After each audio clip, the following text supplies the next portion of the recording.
Ladies and gentlemen, boys and girls, welcome back to the third floor. My name is Joe, and alongside me is my partner Jake, Hello. and we are about to talk about a I almost said cultural phenomenon, but I don't quite think we're at that stage anymore.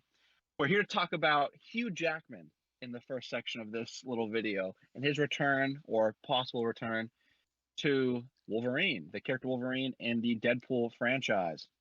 We're going to start by talking about that, and then we'll move on to the library, where Jake and I will have a conversation about books. We'll start with my progress in writing my book, because as I said to all of you, I will have a full book written by September 18th of next year.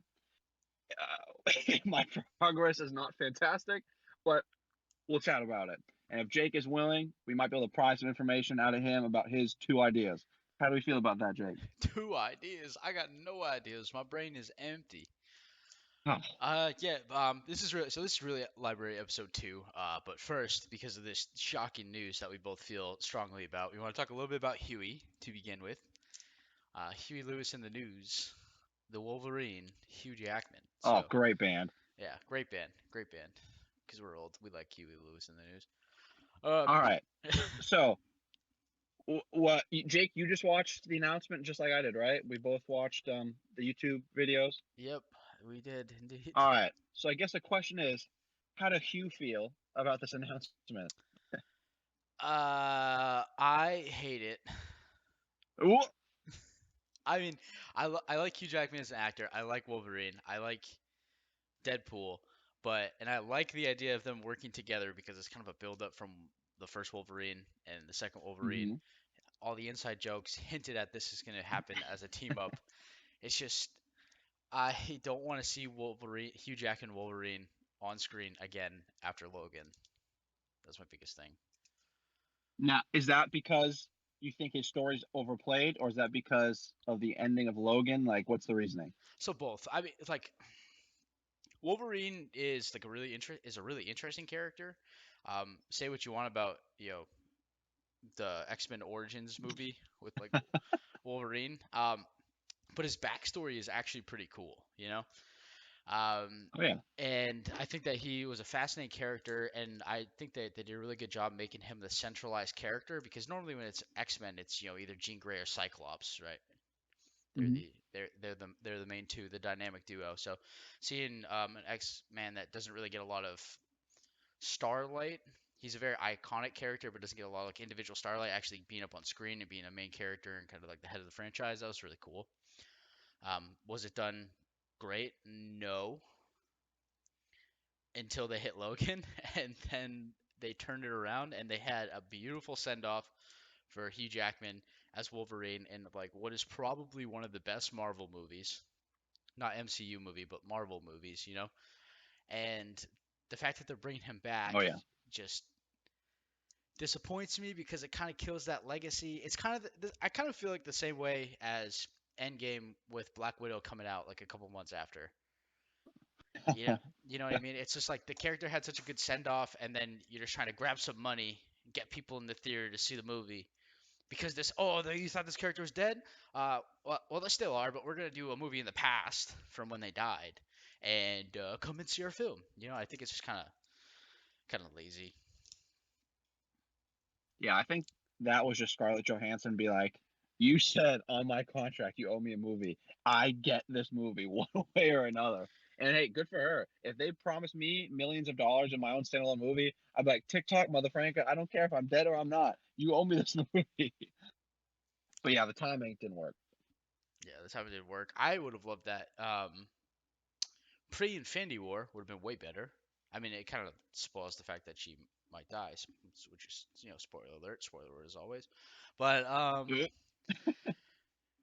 it's just like sometimes you just gotta let characters die, and it's like, and it's for the betterment of the story that you made. Because am I gonna think Logan's still a great movie? Yes. Is it gonna take some of the impact away? Yes, because a lot of the emotional aspect for me was like this is the death of a character that I enjoyed seeing on screen that I'm no longer going to see on screen. And then you bring back that character on screen. Next time I watch Logan, it's not gonna have the same weight. You know what I mean? Mm. So it's just I don't think it's a smart decision. It's a smart decision in terms of like advertising, but for the sake of the character. And don't get me wrong, I thought the video was actually hilarious. I was just like walking up the stairs. And he's like, "Hey, Hugh, you want to play Wolverine again?" He goes, "Sure, Ryan." And she's just like walking up the stairs. Like it's funny, you know. And Deadpool 3 might be a really good movie, but I think it does more harm to Wolverine's character than it does good. And I think that Okay. a lot of movie franchises, Disney in particular, like to do that. So, what are your thoughts, I Joey? I don't I don't disagree with what you're saying. I would if say Logan wasn't a movie, like it hadn't been made, I would wholeheartedly disagree with you. But Logan was such a nice ending for a character that it seemed like didn't deserve such a well written ending because like the last few X-Men movies were just ugh, bad, bad, bad. Hmm. And they found a way to stick the landing. They broke the mold. They made a rated R Disney movie basically. I mean, I know that was still Sony at the time, but it was like right close to the merger, I think, when they started kind of overlapping each other. You know, Marvel and Sony cross ups and all that. So it was like this. It was the start of something new that it was just nice. It was a nice change. So by taking this back and putting a PG-13 Wolverine in a new movie after his emotional send off, it does take away from it. I just think the sheer sarcasm of it, like him doing his send off, saying he'll never play the character again, only to play it in Deadpool 3, is so fitting for the story of Deadpool. It just seems so. I don't know. I think it would be a missed opportunity if they never did it. Like I would be disappointed in my heart if they didn't take this opportunity to just be absolutely so breaking the fourth wall and just doing it and like say who cares whatever we ruined in the past. I think that makes it kind of a cool story arc. Not even just like Wolverine story, like Hugh Jackman and Ryan Reynolds, like their whole journey through this thing with their obviously friendly jabs at each other on social media and their jokes and their references and their hints. It just I don't know. I just like how it all came together. Mostly for the two actors, and then the characters will be obviously great. Like Jake said, it's probably going to be hilarious. But I just think I would have been disappointed that this somehow could have came together. And if it never did, I would have been like, man, I wish they would have found a way. Yeah, I mean, just I just wish that it wouldn't have to ruin like the emotional weight of Logan in order to get this movie. Because I think Deadpool 3 is either gonna be really good or really bad. If it's mediocre, it's just gonna piss me off even more. If it's Oh, if horrible, it's mediocre, it's gonna go straight to really bad. Like I don't think there's no middle ground for this movie, especially because it's the first one that Marvel's been a part of. And as we all know, Marvel, ergo Disney, has a way of ruining things. yeah, like is it gonna be? It may be too early to tell, but if it's not rated R, and Deadpool doesn't get pissed off, and Deadpool is not like actually censored in it, like every time he swears, you hear a bleep, and he's like, "What the fuck is that?" Yeah, Then one, I think that's a smart way to make it PG-13, but still retain Deadpool's character. And maybe at the end, he finds a way to get around this, like goes to the censor office and kills them, and then he's allowed to say "fuck" one time because of PG-13. You know what I mean? Like, I think that would be really funny and really smart way to make it PG-13. Is Disney gonna do that? Probably not. They're just not gonna have him swear. But we're also used to seeing like a more gruesome Wolverine with Logan, and we're just gonna get a neutered version, like you said. We're getting PG-13. We're getting PG-13 versions of rated R characters, and I don't. They're just gonna have. and if you've seen Hugh Jackman recently, and this is no, I'm not judging whatsoever. So let that be known to the audience. Hugh Jackman looks absolutely fantastic, but if we compare his body structure now to when he was playing Wolverine in his peak, dude's lost a lot of weight. He's he's lost a lot of muscle mass. He's definitely a lot more lean. He looks more appropriate to his age than he did in the past. And like I'm saying, he looks better than probably any of us ever will. But it might be a hindrance if he's looking like sick, not sickly, but sickly for like Wolverine. It might just be like I don't get it. But Hugh Jackman, I know you're a big fan of our show. If you're listening, if I could look like you one day, I'd be thrilled. We love you, Hugh. We're on a first name basis. I agree with what you're saying though. But Like, yeah, yeah, if you take some iconic things away from Wolverine, Although it could be the butt of a joke. That's the thing with Deadpool is like there are no rules. There's like a loose structure, but there's no rules. Because he's a fourth wall That's the only breaker. reason I'm for this. Because if it was like a traditional movie, I'd like turn it off. There's no room for jokes or for breaking the fourth wall and like bringing in the hilarity of the fact that Hugh Jackman's coming back and doing this when he said he never would. Like if they try to bring him back in like an X-Men, real X-Men Marvel movie, I'd have been like, no, no, there's no point. Recast it. As much as I hate to think of a Wolverine that's not Hugh Jackman, I'll just like give it to somebody else. Don't make this poor guy come back and do a serious Wolverine movie. Imagine if they do like a deep fake and it looks really bad of Hugh Jackman's face just like animated on somebody else. That would actually be pretty Imagine this is funny. all right. Here's a question actually I thought of recently. What if this is all just like Ryan Reynolds trolling us, and Wolverine's actually not in the movie, and this is just his way of like getting the name Deadpool 3 out there? I mean, I yeah, you're in my head now. I'm thinking that might actually be a possibility. You know what I mean? So Yeah, you because just the never know with him. advertisements have been super like jovial, joking around, and like just nonsensical. So I'm like in the back of my head, I'm like, what if this is just like a big joke? That'd be funny. One of the I found like this article online because I just typed in Hugh Jackman Deadpool 3, and the first article that popped up was from Wired.com, and it says Hugh Jackman liar to return as Wolverine in Deadpool 3. I'm like, like people are absolutely. I think it's a split fan base. People are heated or they're all for it. You know? Yeah, I mean, as things most things are nowadays, but I'm in the middle. I mean, I think it's hilarious that he is coming back, if he is even coming back, 'cause now I'm worried about it, that it's gonna make a big joke and it's gonna be hilarious. But for his sake and his legacy, it is a little sad that that culmination of his what decades of work is gonna be somewhat diluted now. Hmm. So I don't know. I'm happy with both. If he would have never done it, I would have been happy. If he ends up being in this movie, I'll still be happy. 'Cause that's gonna make me laugh. So I don't know. Yeah, it's Both gotta are be good. it's gotta be good because Deadpool is notorious for having either horrible jokes or great jokes, and I I feel like know. I feel like they have to hit it on the head with the comedy, or this movie will fall apart. Deadpool has other good things too. Like my opinion, probably has, and it's like like the extended cut version or the final cut version of Deadpool 2 Mhm. probably has the best fight scene in any Marvel movie where he's fighting all those samurai in their underwear. Oh God, It's I just hated watching that. it's just a beautiful one cut fight scene where he's just like chopping limbs off and slapping people in the nuts with towels. It's so funny. It And was the limb part that made it gross for me. Like there's the way they animated it, I was like, "Ugh." I didn't like it. yeah, you get a couple freaking wide angle shots at the wrong places, but it's just No, no, like even that. I mean, well, yes, is that my favorite thing to see on big sweaty people? No, but like it was just like when he chopped up people's legs or arms, the arms and legs like flopped around like jelly. So I was like, "What?" so, but I like it. That is such a good fight scene, and I love it. But No, I it is. I can't deny it. but I hate the extended cut overall because they force in so many jokes and they're not at. I think the original Deadpool 2 has way better jokes than the final cut version. And then I think Deadpool 1 has better jokes than Deadpool 2. Oh yeah, I mean that's how it is. Because I mean Ryan Reynolds is a very creative guy. It's I think he has the same type of this is his humor anyway. So I just think he uses his humor, and it's somewhat it gets a little repetitive.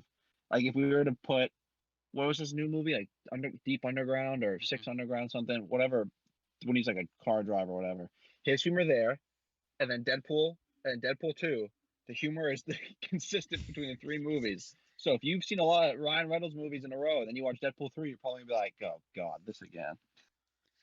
This again. To me, it's not even really Ryan Reynolds' parts. Hang on, let me see if I can look up who it is. Are you gonna say the blonde guy with glasses? Yeah, I think his name's T.J. Miller. I want I, to say. I feel like I should know. I Yeah, just don't know. T.J. Miller. I don't think he's a funny dude. Yeah, I watch him. Oh, you don't like T.J. Miller? I don't. I don't think he's a funny dude. And I think that a lot of I could be wrong when I'm saying this, but to me, Deadpool and Deadpool 2 seem like they're written with a lot of ad-lib jokes, and there's like a lot of improv that went into some of the dialogue. It just like feels that way. I don't know if that's actually true or not, but TJ Probably. Miller, TJ Miller, the way he's like I have a dry sense of humor, right? And he has like kind of a dry delivery, but it just does not resonate with me, man. I don't know why. Yeah, a lot of his improv lines, because I think I did see some like times where they just let him riff, and he was just saying things for when he first saw Ryan Reynolds' face as Deadpool, and he's like, "It looks like an avocado had sex with an uglier avocado." He kept saying things each time. I was like, "No, I'm not feeling it, dude. I'm sorry." Yeah, just they probably wanted the attention. Yeah, just keep firing off jokes. Somebody will think it's funny, and then they'll think the whole scene's funny because that one joke is funny. And I feel like that Well, it's is like perfect encapsulation of some of the comedy in the Deadpool movies. what is the other one? Avocado had sex with a topographical map of Utah. I was like, "What?" Yeah, it's I just mean, it's what? odd thing to say, but Yeah, it's just I don't know. It's just I don't like TJ Miller as a comedian, man. Maybe I'll watch some of his stand up and see, I or maybe don't it's just like it. yeah, he just wasn't that funny in Silicon Valley either. But I've never seen that show, so I'll take your word for it. yeah, I mean it's a good show, but it like other shows, like Suits, kind of overstays its welcome in terms of like length of the show. You know, All right, so this might be a hot take. So it's kind of like how I feel about the guy who plays Jake Peralta in Brooklyn Nine-Nine. I love the show, but I don't find that actor funny. I could see that for the probably the same reasons. It's just like it's a quantity over quality of jokes, and because I Yeah, I like Andy Sandberg, I think his name. Sandberg. Yeah, Andy Sandberg. Yeah, Yeah. that's right. I like him as an actor, but not if he's. And I love Brooklyn Nine Nine, but I think what makes that show so funny is Captain Raymond Holt. He's And like Charles. and Charles. They're like the two funniest people in the show, and they have really good. They have really good give and take with Andy Sandberg. But if he's allowed to just kind of Yes, go off that's on his exactly own, it. it gets a little bit repetitive. It's like the give If and he was take the like a more characters have.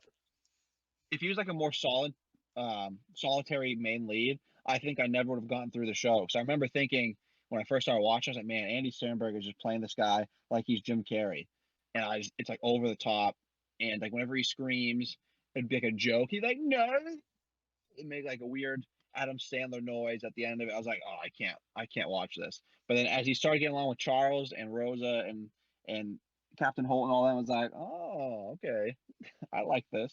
Yeah, that show is fantastic. I don't have like many complaints about that show, and I have complaints about a lot of shows, even the ones I found really good. I thought you were about to say I have complaints about a lot of things. Complaints about a lot. I complain about everything, but Brooklyn Nine Nine I think is a very solid show. The comedy in that is just hilarious. Or like the early seasons of Community, hilarious because it's all about the give and take between the characters, and Oh yeah. I guess that kind of ties into Deadpool. Is like if you have good give and take between Wolverine and Deadpool, the movie's probably going to be a success. I wouldn't mind seeing like a buddy cop movie type style for Deadpool 3 because it I would seems. assume. I mean, it'd be very weird if they just throw Hugh Jackman in there for like a 10-minute cameo and that's the extent of it. I mean, it seems like something they would do, Hmm. but it'd just be very odd. Yeah, that is true. That is true. But all right, you want to talk about what we're actually here to talk about today? Yeah, shall we move on to the library? Books. All right. So Joe wanted to give us a little update on his writing. As you guys may or may not be aware, Joe made a promise by the 18th of September, Yeah, yep. 2023, that he'll have a novel written. And these library episodes are really just us kind of be like, "Hey Joe, where are you at with that?" And he's going to talk about And talk about other books. a little bit about the struggle, and then we'll talk about other books that we write and stuff, and not that we write, but we read. And yeah, so without further ado, take it away, Joe. How's it going? Well, all right, here's word count update. Oh my god, I hope I remember this right. I believe I'm at 1,583 words written, which has gotten me to 50. Oh, that's way wrong. I'm at 15,083. I thought that sounded small for some reason in my head. 15,083 words, which has got me through 5 chapters. And man, oh man, when I tell you I hit a roadblock, I hit a roadblock. I'm stuck on, I would say, my first 3 chapters. I rewrote and I read and I rewrote and I read and I just kept going and going and going. And I finally like where they're at as like not a professional author, but like a person who likes to write. I think they're understandable. I think they're entertaining. I think they're kind of clear in their message. It's just the next 2 chapters, which are kind of transition chapters, because excuse me, my book opens up into action. So it's more like short dialogue and then descriptive talk about your environment and then fighting. And then my next 2 chapters are transitioning from that place, that environment where violence was occurring, to now a completely new environment. So I have to then, it's like the fighting occurs in like a hallway, let's just say, in the first few chapters. So a hallway is a hallway. I can say, picture a hallway. I'm sure you guys can all picture it. And it all look different in our heads. But all I would say is like there's gray metallic walls with flashing white emergency lights with a dull siren blowing over the intercom. And I'm pretty sure all of us would picture something somewhat similar. Like, do you agree with that, Jake? Oh yeah, yeah, yeah. And the wah, wah, Okay. wah. So that part was kind of easy. This part now, I'm on like a planet, and there was just an emergency on that planet. So the area in which these people are is like, let's say there's an explosion. I'm not trying to give things away because if this ever gets written, y'all steal my ideas. I'll be furious. But so I have to describe something that I've never seen. I've never been to a place where there's a spaceship that's exploded and seen what the explosion looks like on like Earth. So I'm describing that. I'm trying to describe the wreckage of this ship that has crashed and exploded. And I'm just finding it hard to, I can describe it in my head, but finding ways to describe it so you guys can see what I'm seeing in my head in an order in which makes sense. That's the hard part. Making something that conveys a picture into your guys' head and having those words and descriptions in an order that paints the picture I'm trying to paint. Because I found that I've written some really good paragraphs, really good descriptive paragraphs that I thought were easy to understand and made a nice picture. But when I looked back and I read it, the order in which I described the area or the scene, it just didn't make sense for where the scene was flowing to. So it's very hard to make sure you get those descriptive words that will paint a picture in the mind of somebody who has no idea what you're talking about and do it in order so they can kind of follow the chain of events in like even milliseconds of time. Like I'm trying to describe this when my main character is looking down at an injury on his abdomen, but I also have to describe his setting while he's really discombobulated and confused because he's injured, he's losing blood, so he's looking around, trying to make sense of things. And as we all know, when you're injured, when you're losing blood, when you hit your head, things are jumbled and confused. So I'm trying to describe things in that manner. So everything can't be super clear, but has to be clear enough so you understand that where we are in space. And it's just I'm struggling, we'll say. And my only my in my very inexperienced writing ways, my only way through this is to write and read and then delete or like edit and then keep going. So I just retype and then read it and then retype and reread it.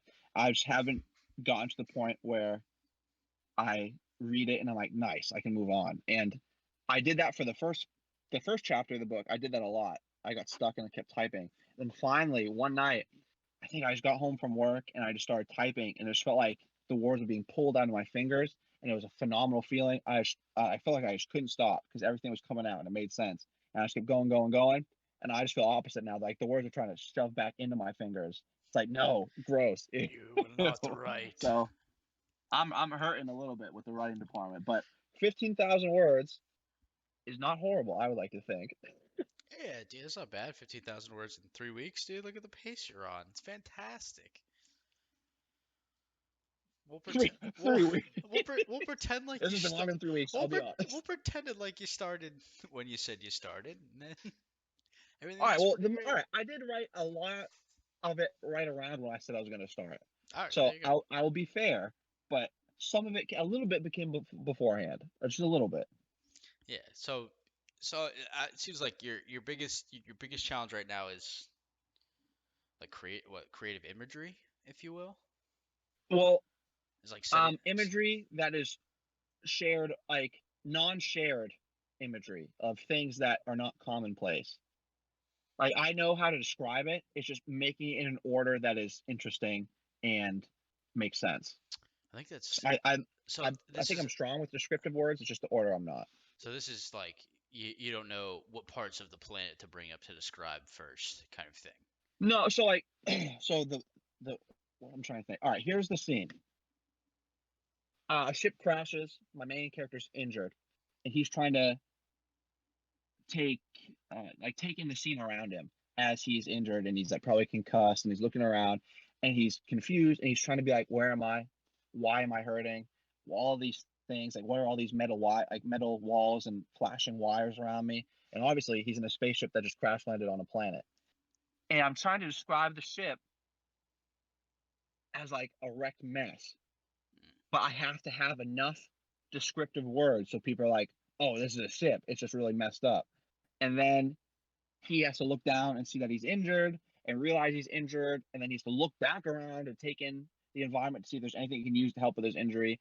So it's just like finding that nice order where I'm not re-describing the ship or describing it in a way so people are like, this is either way obvious it's a ship, or it's like, what is this, like, is he in a metal cocoon? Like, what is this dude doing? It's just finding that balance. Oh, so yeah, it's like a over describing versus under describing type of thing. Oh yeah. Yeah, yeah. I mean, that's a tough line to walk, because you don't want to miss out on any important details, but you also don't want to provide too much that it's redundant. I could definitely see that.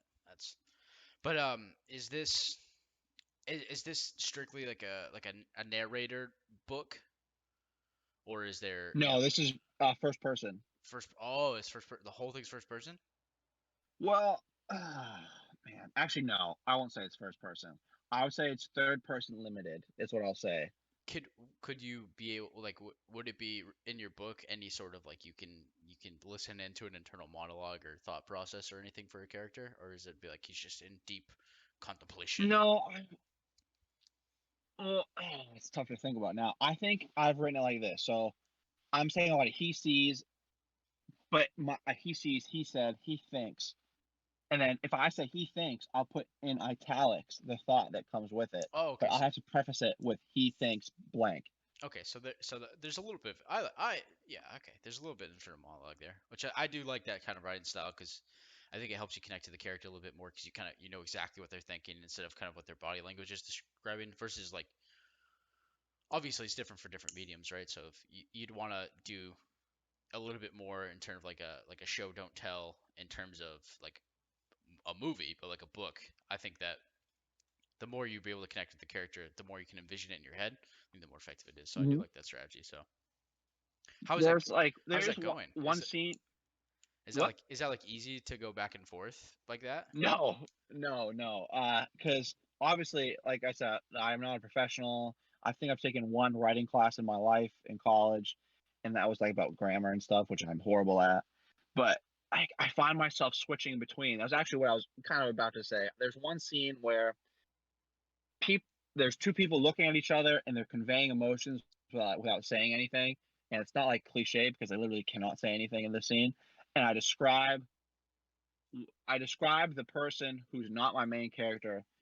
I describe their facial expressions as having a certain emotion, and I tell the audience what the emotion is. Now that's technically third person omnipotent or omniscient. Excuse me, where I can tell everyone what everyone's emotions are and what they're thinking. Now I don't want that always, but in scenes like that, I just think it's important to know. Like I can't tell you, like if I wanted somebody's face to show, like say it was like a very loving face, I can't just say there's a half smile and eyes slightly crinkled and all that stuff. You're just like, this person is smiling. So I kind of like jumped into that pool where the narrator, excuse me, or me, knows the other person is feeling an emotion and is trying to convey it. But I will not once tell you what another character is thinking because I just think that that's I can't go back from that. Mm. But if somebody has like a facial expression of disbelief or like love, I think I have to say that because you guys can't see it if I don't describe it. That's fair. I mean, yeah, I think that there's a like you could be like I guess for like loving you could be just be like you could describe it as like a warm smile. You know what I mean? Or you know like expressive jubilee or something like that. But yeah, I totally Expressive jubilee. I to- I get what you're saying. That's yeah. I mean, when all of my writing experience was when in terms of like short stories is from when I was younger than 15. So I was just like, he is happy, he is sad, he is angry. You know, so yeah, I don't really have a You lot of sound like experience with that. Andy Bernard as a food critic. This pizza is bad. This painting is bad. Yeah, but yeah. But yeah, I mean, it's fun. I would love like it makes me happy to think that I can make a story that people might like. But when I'm stuck on the fifth chapter, I'm like, gosh darn it, how long is this gonna take? Do you think that it would be beneficial if you were struggling on a chapter to just skip the chapter and just Oh, you that's know a great question. go I've into the thought next one? about that so many times. So many times have I thought about that. But I'm like, I just get worried I'm gonna skip out on something that is needed to like develop the scene in the future, or I'm gonna miss out on an opportunity to like leave a little hint or leave a little cue that I'll forget about and move on if I type the scene beforehand. It's just I always have this big fear of things not matching up. Just because I hate that type of story. On a slight tangent, I watched the movie Uncharted recently, and I heard it was like getting great reviews with Tom Holland and Mark Wahlberg. I don't know if you have you seen this movie, Jake? I haven't. It's kind of on my watch list. I mean, I don't want to spoil we're anything. playing a big episode that added about 10 movies into my queue that I have to watch. So I won't say what they are, but Yes, I got but some I'm not gonna serious spoil anything homework. for you. But let's just say the beginning of the movie, the yes, with the beginning of the movie, the timeline and the social interactions just make no sense. It just they skip a lot of steps. Is Not that to say it's a bad is movie. that the bar scene? Like I mean, it's one of them. when they first because It's I did see like I would watch the trailer of them having dialogue and it seemed like they were strangers, but it just made no sense. And I wonder if we're talking about the yes, same scene because they're like, yes. yeah, he's like, "You got a job for you," and the dude's just like, "Who are you?" They're like strangers who act like they've been best friends and they have inside jokes after knowing each other for 20 minutes. It's just like I would hate to be that person who like writes stuff like that. It drives me insane. It put me off for, like the first 30 minutes of the movie because I was like, what? Like their relationship is just built on knowing each other for 10 minutes, and they're acting like they're Jackie Chan and oh no, who's the other guy? Who's the guy in Rush Hour? Chris Tucker. Chris Tucker. And they're acting like they've had like this long journey together and can have this chemistry. When in reality, it's just been like, do I know you? No. It's like, dude, you're short. And then he's like, you're only a little taller than me. It's like, ha ha, jokes. Yeah, I mean, obviously, yeah, they did it better in the games because they had more time and Of course. they didn't even talk about. Did you have an Xbox? So you didn't play any of the Uncharted games, did you? No, I never played those games. The basically the first they didn't introduce when Sully met Nathan Drake until the third game, so they already had that rapport established Holy crap. beforehand. Yeah, it's like a flashback scene at the start of the third game. Um, but then it was effective because you already had that established rapport that they had. You know what I mean? So I kind of see where they probably were thinking and where it got messed up because they're assuming you understand their rapport already, and you're like, oh, these guys are gonna be boys, you know? Yeah. But it's not good enough. It's not good enough. What one question I had for you? Well, That's not good enough. yeah, Little Parts of the Caribbean clip that's there for not people good who enough. recognize it. You can throw that clip in there with this slamming that axe on the map. That's not good enough. Wow, you dude, you got that clip fast. Yeah, You had the whole scene ready and everything. yeah, dude. Yeah, I love that movie. We'll do an episode. We talk about good movies, and I'll talk about Parts of the Caribbean. The first one's great movie. Great movie. One of the things that one of my I guess my reasoning behind writing the chapter and then if you're stuck, skip to the next one, is like you can almost, once you're done with that chapter, you can write the previous chapter backwards. And so like you kind of, I think it helps you kind of fill in the blank because you're tackling it from a different direction. Because you're like, okay, if 5 and 6 are gonna be chapter 5 and 6 are gonna be a cohesive chapter. Like, it does it flip anywhere? Is there a time skip between chapters 5 and 6, or is it just a scene to a Yes. scene?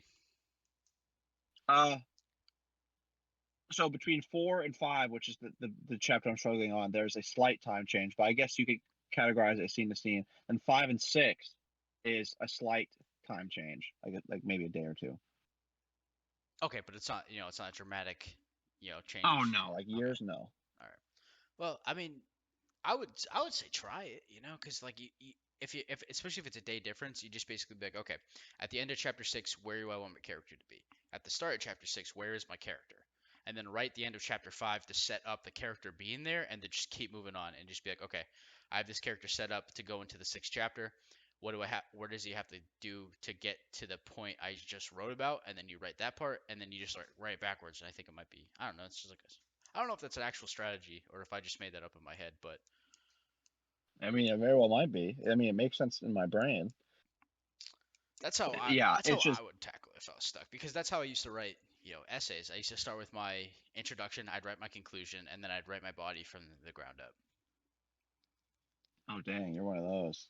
Yeah. That's probably, I mean, that's probably because you understood the material better than I did. But I'm like, nope, paragraph 1, 2, 3, 4, 5, conclusion. Yeah, I can never write like that. I still can't write like that. I always fill in everything that I know. I do like the introduction, I do the summary because it's just like everything that I want to talk about, and then I just, okay, I have each key point, and I'll literally be like, in the middle of typing one paragraph, I'll be like, I just have a really good sentence that I could throw in this other paragraph, and then I'll just type the sentence in that other paragraph, and then go back to what I was writing before. It's so weird. This is why like it takes me forever to write essays because I'm just like jumping all over the place. I mean, but that is how professors tell you to write anyway. They're like, write your introduction, write your conclusion, which should be the two easiest parts. Which I mean, do I agree with that? No, I always struggle with the conclusion. But then they're like, they write your body. But I think my biggest problem is I wrote it like it was. I was trying to make it like a book, like have a strong conclusion with like opinions. But that's obviously not the case for scientific writing, which Right. for people listening, that's what we're talking about, scientific writing and papers. But I struggle with that, and I think your brain is so much more so much better at like scientifically thinking and is like really analytical and that stuff. So I just think that's probably why your brain likes it that way because you probably had a better grasp on the info than I did. I can be creative too. No, you are creative too. But geez, I can't give you everything. Gosh. Gosh, golly. No, yeah, I see what you're saying. I just have a lot of practice writing it because I had to do it a lot, a lot, a lot. So I guess that makes sense. But I Too and much. they're probably drastically different. I'm obviously blowing smoke up my butt here because I've never written a novel, but Hey yo.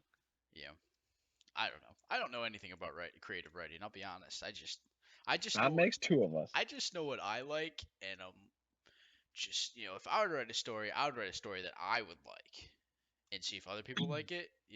I don't know. Hmm. Yeah, I mean, all right, here's a little backstory. I let Lee read. What did I do? I think I does this sound right to you? I let him read the first Two, chapter and a half, probably 2 chapters because I think that's what two she chapters. sent me the same thing. Yeah. So, oh yeah, you read it too. So I wrote this and was like, I was so happy. Not like I'm done, but I was like, man, this I was able to write my first chapter, and I thought it was gonna be so hard, and it was. But I got it done to a point where I think people can understand it, and I send it to Lee and Jake, and within 3 minutes, I get a response from Lee, and he goes, I don't get it. Why? Why not? And I'm just it's a Star Wars book, like I said, so I'm describing like a ship from Star Wars. And he's like, well, I've never seen it, so how am I supposed to know what that is? I was like, well, I described it to you. And he's like, well, I don't care about the description. I want to know what it actually looks like. Can you include a picture?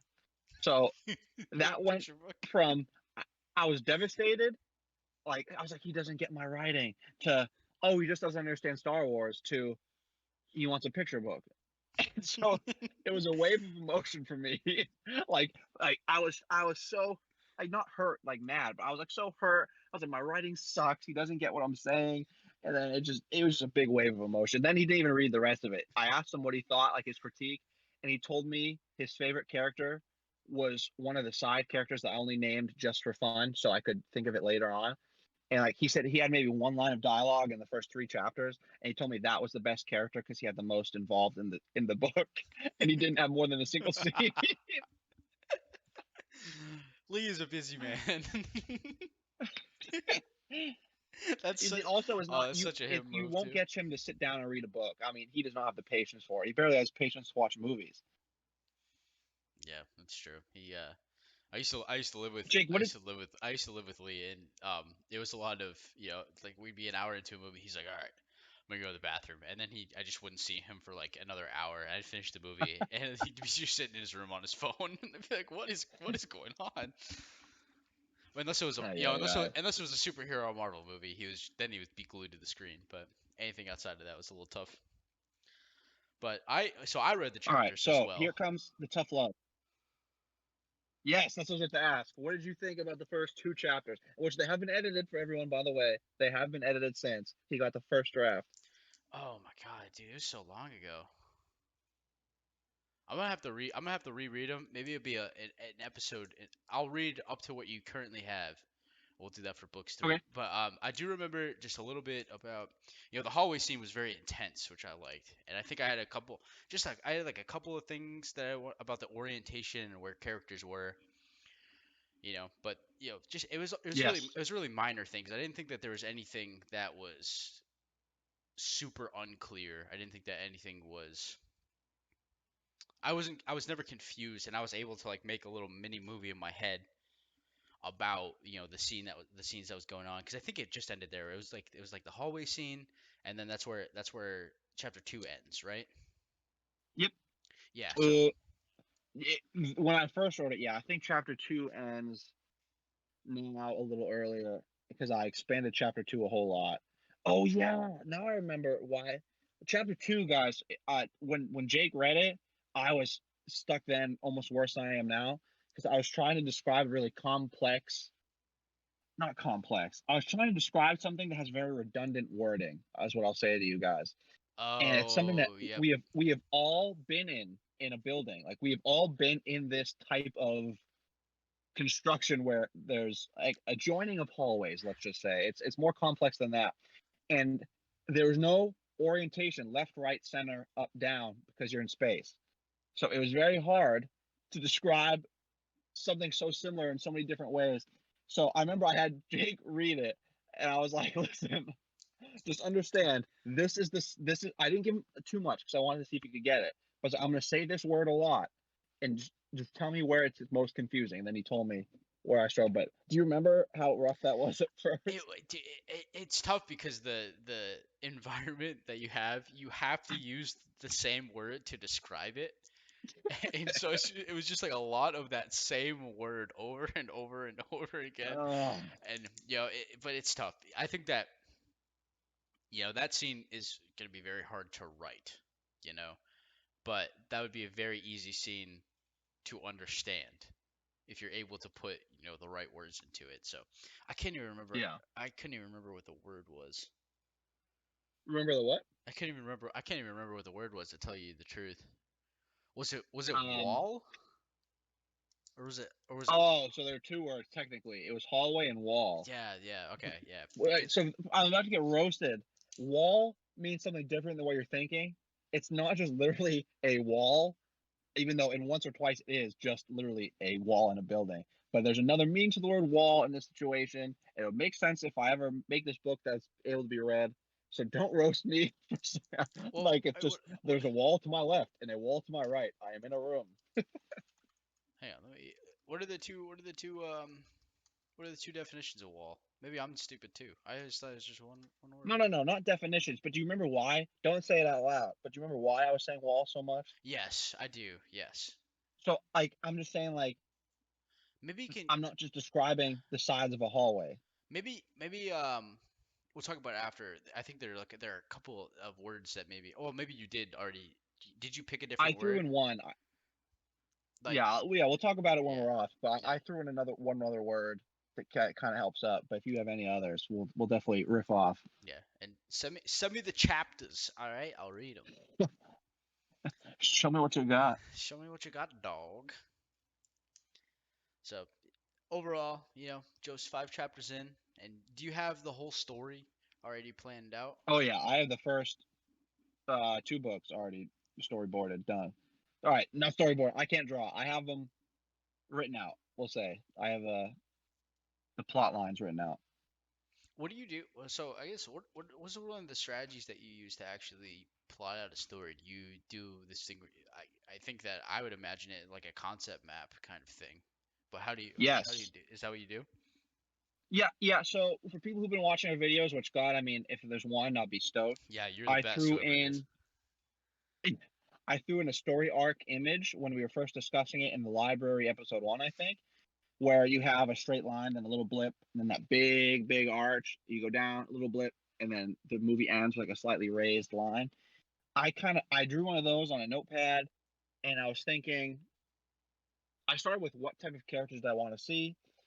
So I kind of like writing about people who are my own age or maybe around there. I find it hard to write a story where my main character is like 80 years old because I've never been 80 years old. I could say I'm like sore and everything, but that's not here nor there. So I pick a character that I think's compelling, and then I think I'm going to start with him or a group if you're so interested, and I move forward. And before I get to that little blip, because remember, I think I told you, Jake, when you get to that little blip, that's not you're not building to the climax there. You're asking for a change in the protagonist's life, so the story can happen. Because if you don't have that little blip, that first little bump before the major hill, then the movie would just be a straight line. Because if there's no change to the norm will continue. So I think what type of changes in anyone's life are compelling to learn about and read about? Like what trauma, or it doesn't even have to be negative. Like some good things can happen to people, and horrible things can ensue, or a change in their lives can ensue. So just think to yourself, what changes would I like to see this character go through, and what can lead to a more entertaining story? And then from there, once you pass that point, the character you want, the change you want, those two things kind of play into the overall message of your story. Like if you want to talk about loss or grief or perseverance, like your book should have an overall idea behind it, I think. But you don't have to like hammer it home. This isn't going to be like a political ad where you can't like you're being told perseverance, perseverance, Right. perseverance. Like some ideal that you want to be observed. Once you pass those first 2 points and you get to the major arc, that's like the meat and potatoes. That's the story. That's the thing that's been making you want to write the book. That's like the conflicts, like the major conflicts, the climax of the action, the point where you're like, holy crap, the tension can't get any higher than this. And then once you get to that, you're on the descending action, you're going down the hill again. That's when you're trying to think, am I ending this book here or am I building for another one? Because you can't have tension build constantly and just never break because then the tension has no value.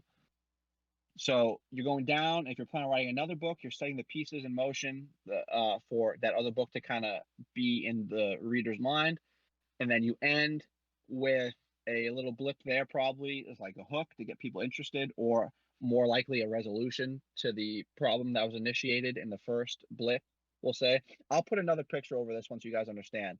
But it's basically a small bump, a huge hill, another small bump after it that kind of depicts where the action, the tension should go. That was a long-winded answer. I don't even know if I answered the question, but kind of went off on a tangent. Yeah, I mean, yeah, I just wanted. I guess I was just curious how you were like how you were setting it up because that's something if I were to sit down and I were to plan out a story that's sort of struggle with like what I would my thought in my head was basically like I circle the theme of the book or what is the theme of your book overall like your overarching theme that's what I'm curious about. My Star Wars book. Yeah. I'm gonna say, ooh, I'm glad you asked. I'm gonna say fragility of uh, what word did I use? Oh, Fragility. what is it What a called when your word. person does the same thing every day? Insanity. No, no. Dang it, I can't think. It's I Monotony. have it I written don't down know. somewhere. It's like fragility of order. I guess I'll say. We'll say that. That's not the right word, but we'll go with that. So you said the fragility of order. Okay. And the proper word is probably frailty. I don't think fragility is even a word. It's yeah, I think it's Aye, aye, aye. fragility, fragility, like F-R-A-G, fragility, Is that a word? fragility, I think it might fragility. be frailty. Is how you say it. Well, it depends. So fragility, the quality of being easily broken or damaged. Oh, okay, perfect. Then So yes, I did fragility, use it right. fragility, yeah. So all right, so oh, so you're like the fragility of it's like structure. Yes, we're getting there with these words. It's like the people who rely on things like to be their rock. Like they don't make constructs within themselves that can handle pressure and everything. They just rely on exterior factors. How about fragility of the exterior? We'll say. I'll say that. I like that now. Okay, or the fragility of safety. Mhm. All right, all right. Interesting, interesting. Yeah, so I like what I would do. So say like I had your story, right? Just stole it Mhm. right out of your brain. You had no idea. I'd do like a concept map, and I'd be like in the middle, I'd be like fragility of structure, fragility of the exterior, and then I would like dive off. Like one branch would be like I want this plot point to happen, and then any sort of side stories I would have branch off of that one point, and then I would eventually, like it's like this big like a house of cards, if you will. How they like, you know what I mean? How they like go down and like everything like kind of touches each Mhm. other and it's interconnected. That'd be like how I would do it. But that seems to me like just by thinking about that, just seems grossly complex. So it's like just such a turn off for me to even get started writing a story. Well, the way you described it does seem very daunting because, like, you haven't even finished your main story and you have side stories. So let's just say you're right. You're like you said, you're stealing my idea from my mind. Would you write out the entirety of the main story, like where you want them to start, where they want them to end, and then worry about side stories, or would you, like you said, go beginning of main story, side story, side story, side story, then a little bit main story, and then and like move on from there? Oh yeah, that's probably the terrible way that I explained it. Yeah, I'd say like I have like a concept map and then like a straight line down to the end would be my main plot points, and then I would have branching side Mhm. stories that would go off to the side at like a diagonal angle, and then eventually like insert themselves into a specific main plot point. So like everything kind of comes together. But yeah, I mean, so side stories would definitely just be if I was able to create a character and I was like, oh wow, this is interesting. Let's give them like a little backstory, or have them go off on their own side adventure that's kind of relevant to the main adventure. So I don't think mine would be totally just like linear and focused, Mhm. because I guess I don't know. I'm very like a creative mess in my brain.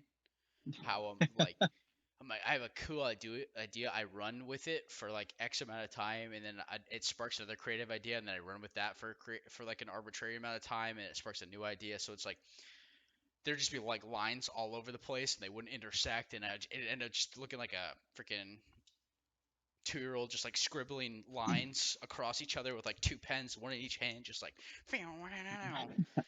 um I always pictured you writing a book from multiple points of view from like six different people and then trying to build them into one story. Like if I picture you writing a book, that's always what I've imagined for yeah. you. I think that basically sums up everything I just said. It would be a good fix. So thank you for the advice. I don't know why it just seems like you are like all over the place. And I think you would need like different types of stimulation to continue to be entertained by the process of writing a book. So like one person that's depressed, one person that's happy, one person that's angry, looking for vengeance.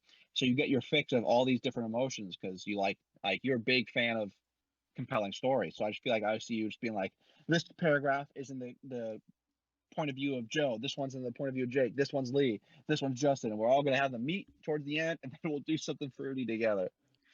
I Absolutely agree with that. I would love to write a story like that. It's kind of the typical like chapter from a different perspective. They all eventually intersect kind of thing. You heard it here first, folks.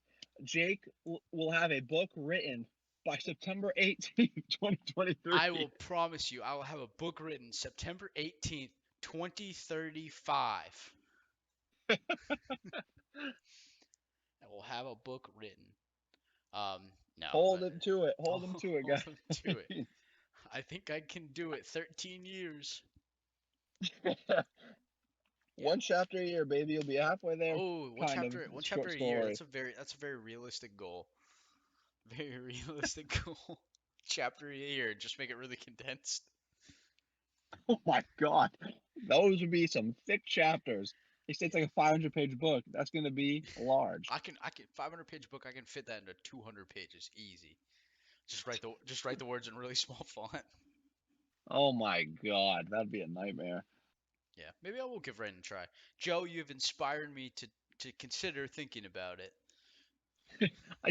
You've inspired me to continue to ponder it. Yes, and I will continue to ponder it for the next 12 years until I run out of my deadline, and then I say, whoop, well, all right, missed my Time to opportunity. get to it. Time to get to it. Better late than never. All right, so Joe, thank you for sharing your ideas of your novel. We're very excited, all of us here at the third floor, to read the finished product. And 49 weeks from now, it's gonna be incredible. Will you do when you get your book published and everything? Will you do an episode where you read a chapter out loud for us? Sure. Yeah, you read the whole book, Joe's Audible book, and Joe's Yeah, right. Joe's Well, Adventures in see, Space. guys, here's the bad thing. I want to share this book so bad, but if it's a Star Wars book, all right, let's pretend. I'm jumping the gun. Let's pretend I can actually write a book that's entertaining enough to be published. That's a big, big ol' if. This is a Star Wars book, so I can't even do that anyway. So that's the only thing that like makes me hesitate sometimes is I want a book to be read and shared and enjoyed, and I can't do that with this. So like I sometimes write in a secondary book as well. So I don't know, it's tough. I like the story that I'm writing. It's just I would love for it to be able to be shared with people. Yeah, no, I would agree with that.